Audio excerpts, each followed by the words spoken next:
Elle s'imaginait en train de diriger des ateliers où elle apprendrait aux enfants à planter des graines, à observer la magie de la croissance. Elle voulait transmettre cette passion qui l'animait, cette connexion avec la terre et les rythmes de la nature. Les sourires des enfants, leurs questions curieuses sur les insectes ou les différentes variétés de légumes, étaient un véritable carburant pour son âme. Un matin, alors qu'elle arrosait ses plants de tomates, une idée lui vint à l'esprit. Et si elle proposait un échange de semences entre voisins ? Chacun pourrait partager ses variétés préférées, et ainsi, le jardin communautaire deviendrait un véritable potager de diversité. Elle se mit à réfléchir aux différentes façons de mettre en œuvre cette idée, imaginant des sachets colorés remplis de graines, étiquetés avec soin. Lors de la prochaine réunion du marché, elle en parla à son voisin et aux autres participants. Leurs visages s'illuminèrent à l'idée de cette initiative. Oui, cela pourrait vraiment renforcer nos liens, et qui sait, peut-être découvrirons-nous des variétés que nous ne connaissons pas encore, s'exclama l'un des participants, enthousiaste. Les préparatifs pour l'échange de semences prirent forme. Anna et son voisin décidèrent de créer un coin spécial lors du prochain marché, où chacun pourrait apporter ses graines et les échanger. Ils fabriquèrent des affiches, préparèrent des petits sachets et encouragèrent les voisins à partager leurs histoires de jardinage.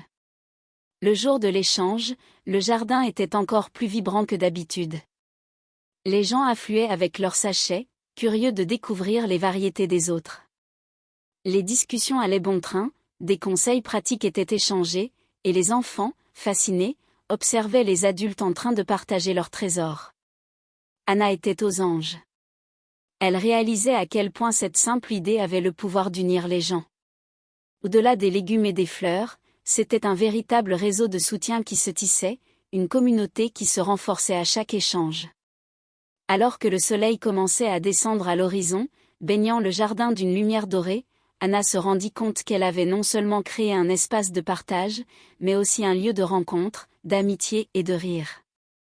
Les conversations se poursuivaient, les enfants jouaient, et elle s'assit sur un banc, observant tout cela avec une satisfaction profonde.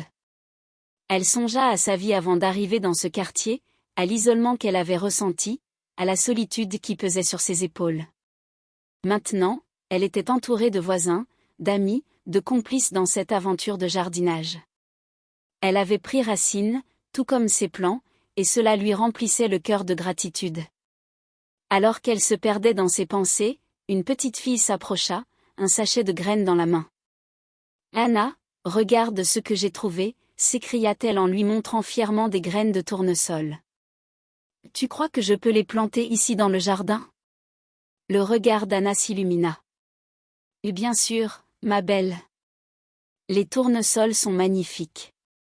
Nous allons les planter ensemble. » Elle se leva, le sourire aux lèvres, prête à accueillir cette nouvelle aventure. Chaque jour devenait une occasion de créer, de partager et de rêver ensemble. Elle savait que le jardin n'était pas seulement un espace de culture, mais une métaphore de ce qu'elle avait bâti, une vie riche, nourrie par les relations, l'entraide et la joie de vivre. Avec cette nouvelle énergie, elle se mit à planifier encore d'autres projets. Un festival de la récolte, une journée de nettoyage du jardin, pourquoi pas même un concours de la plus belle courgette ?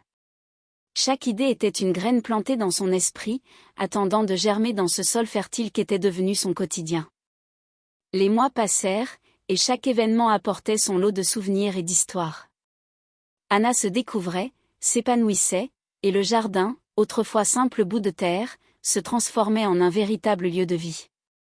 Elle se sentait prête à embrasser toutes les possibilités qui s'offraient à elle, sans jamais oublier la magie de ce qu'elle avait construit avec ses voisins.